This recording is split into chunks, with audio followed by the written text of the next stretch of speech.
Ever wondered how you can grow your own celery at home from store-bought stalks?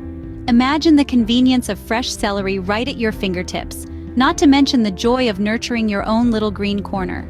Well, it's easier than you might think. Let me guide you through the simple steps. First things first, gather the necessary materials. You'll need a store-bought celery stalk, a bowl, some water, and a pot filled with good quality potting soil. These items will set the stage for our celery growing adventure. Got everything? Great, now we can begin. Start by preparing your celery stalk. To do this, you'll need to cut off the base, leaving about 2 inches. Now, nestle this base into a bowl filled with warm water. Position this setup in a sunny spot and wait for the magic to begin. After a few days, you'll notice tiny leaves sprouting from the center of the base. It's time to give our little celery a new home.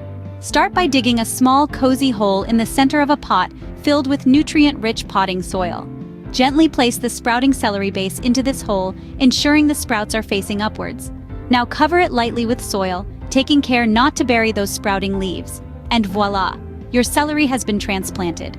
Now, all you need is a little patience. While waiting for your celery to grow, ensure it gets enough care. This means regular watering, as celery plants love a moist environment. Don't drown it, but keep the soil consistently damp.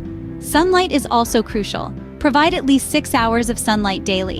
And remember, celery is a cool weather crop, so it prefers temperatures between 55 and 70 degrees Fahrenheit. Regular checks for pests and disease will also keep your plant healthy. With the right care, you'll have fresh homegrown celery in no time. And there you have it, a simple way to grow your own celery at home. In a nutshell, we've prepped, transplanted, and cared for our celery, reaping the rewards of fresh, homegrown produce. If you found this video helpful, please give it a thumbs up and subscribe to our channel for more gardening tips. Happy planting!